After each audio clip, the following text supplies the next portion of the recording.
Well, now we're going to talk a little bit about the first case that you'll examine, and it's about Dr. John's products, his spin brush. And the case is very complete. It has as much information as you need to formulate a thesis and make a recommendation. And so as you do that, they'll, at the very beginning of the course assignment, before you even study the case, it'll suggest that you review sort of the rules of discussions, and that will be in the first part. And um, it's complete. You need to answer all the questions. They're not difficult questions. They're sort of more posed for what makes a good discussion. And so as you go on, you'll get better at this. I will get better at this. We'll both do better, and we'll both assist each other as you move forward.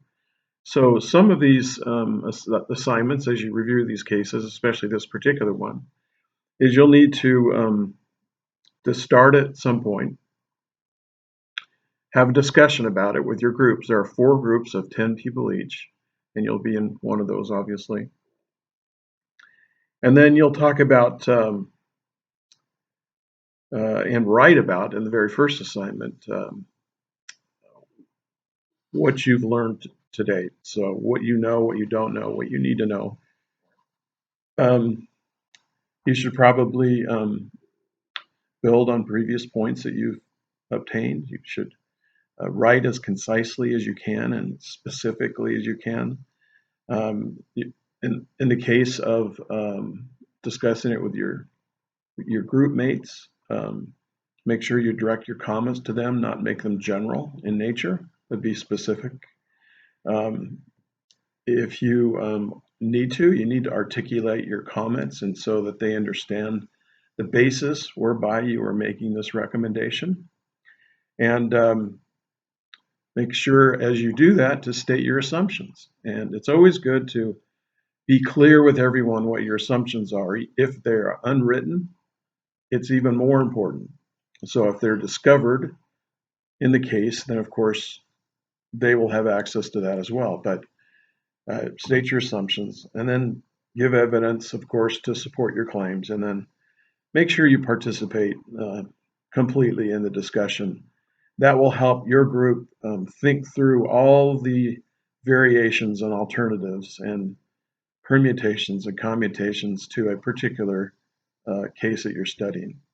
There is no right answer in these cases.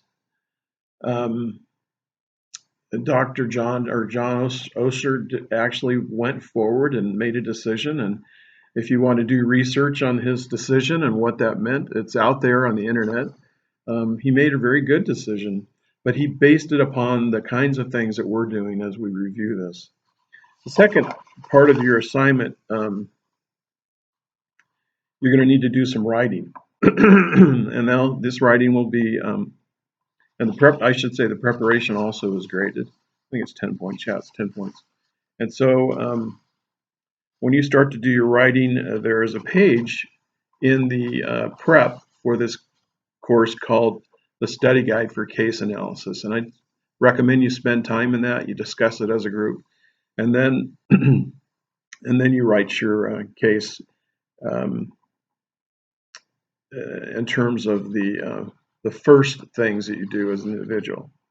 Then lastly, the very last part of the case analysis